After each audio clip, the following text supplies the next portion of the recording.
Hello, this is Realm 87 from Real Girl Productions, and today I'm going to be doing a review of the popular book series and movie Twilight.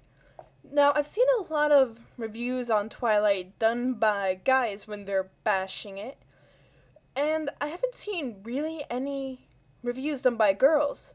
Unless they're the freaky fangirls who go on to the boards and type things like, if you hate Twilight, then you don't deserve to live. You don't know what good literature is.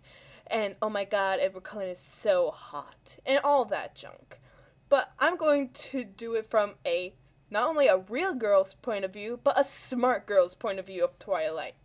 Now, I'll admit, Twilight was pretty good when I first read it.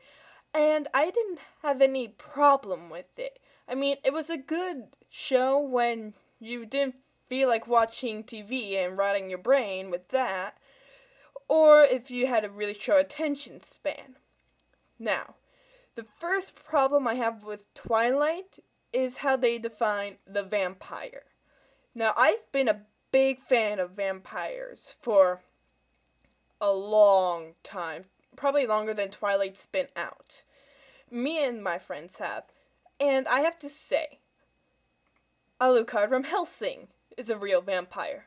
Lestat from Anne Rice's Interview with a Vampire and Lestat the Vampire in all of her books is a real vampire. Dracula is a vampire. These are not vampires. There are so many things wrong with the way that Stephenie Meyer describes the vampire. It's ridiculous. There are seriously no vampires in Twilight. That's just my opinion. Alright, first off, I've heard of fairies sparkling. I've heard sometimes of unicorns sparkling. Vampires do not sparkle. Alright? There is nothing intimidating about a blood-sucking monster coming up in the middle of the night, and when the sun comes up, he sparkles. Real vampires don't sparkle. It's funny in a way how they're supposed to be these terrifying, horrifying creatures of the night, and the only reason they don't go out in daylight is because they sparkle.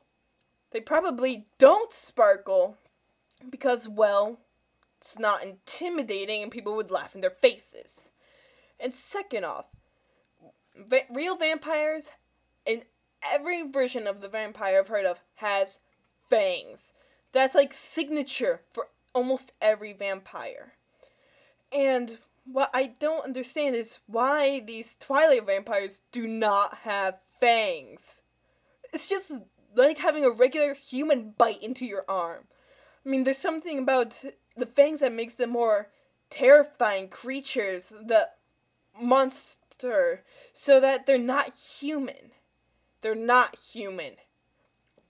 And one last thing is that vampires drink blood. Human blood. Whether it comes from the medical bags from hospitals or from a victim. Vampires who drink out of animals are not real vampires. The only vampire I've ever heard of drinking from an animal is Louis from Interview with a Vampire, when he drank the blood from rats when he was first turned. And even then, when he was a vampire, he was still called a pussy. Now, I'll commend that the only thing they got right with the vampire is the pale skin and the red eyes. That is about it.